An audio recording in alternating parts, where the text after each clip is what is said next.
যুক্তরাষ্ট্রের হোয়াইট হাউসে ইউক্রেন যুদ্ধ বন্ধ নিয়ে আলোচনার সময় মার্কিন প্রেসিডেন্ট ডোনাল্ড ট্রাম্প ও ইউক্রেনের প্রেসিডেন্ট ভলোদিমির জেলেনস্কির মধ্যে উত্তপ্ত বাক্য বিনিময় হয়েছে।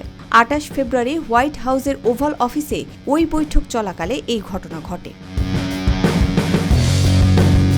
এই ঘটনায় মার্কিন প্রেসিডেন্ট বলেছেন, যখন জেলেনস্কি শান্তির জন্য প্রস্তুত হবেন তখন হোয়াইট হাউসে আসতে পারবেন।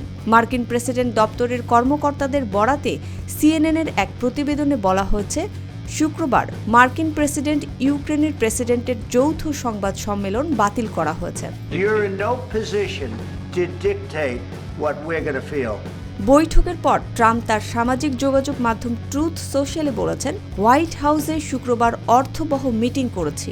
এত চাপ ও উত্তেজনার মধ্যে এমন কিছু শেখা গেছে যা কথা না বললে কখনো বোঝা যেত না। আবেগের মধ্যে দিয়ে যা বেরিয়ে আসে তা আশ্চর্যজনক। আমি স্থির হয়েছি যে জেলেনস্কি শান্তির জন্য প্রস্তুত না। এতে যদি আমেরিকা যুক্ত থাকে, কারণ তিনি মনে করেন আমাদের যুক্ত থাকার ফলে আলোচনায় তার বড় একটা সুবিধা হবে। আমি সুবিধা চাই না, আমি শান্তি চাই, বলেন ট্রাম্প। ট্রাম্প আরও বলেন, জেলেনস্কি তার প্রিয় ওভাল অফিসে যুক্তরাষ্ট্রকে অসম্মান করেছে।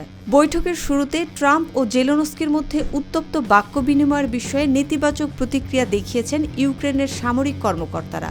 যখন তাদের বাদানুবাদ চলছিল, তখন বৈঠকে ইউক্রেনের রাষ্ট্রদূতকে মাথায় হাত অবস্থায় দেখা গেছে।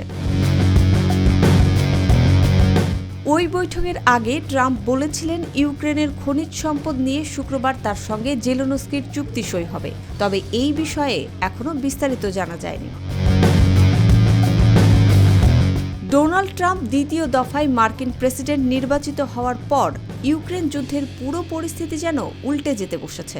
সবাইকে চমকে দিয়ে যুদ্ধ বন্ধে জাতিসংঘে যুক্তরাষ্ট্রের অবস্থানও রাশিয়ার পক্ষে গেছে। ইউক্রেনে যুক্তরাষ্ট্র এই পর্যন্ত যত ব্যয় করেছে তা উসুল না করা পর্যন্ত ডোনাল্ড ট্রাম্প দেশটিকে কোনো সহায়তা করতে রাজি নন। এরকম পরিস্থিতিতে তার প্রস্তাব অনুযায়ী ইউক্রেন যুক্তরাষ্ট্রের সঙ্গে একটি খনিজ চুক্তি করতে এদিন বৈঠকে বসেন তারা।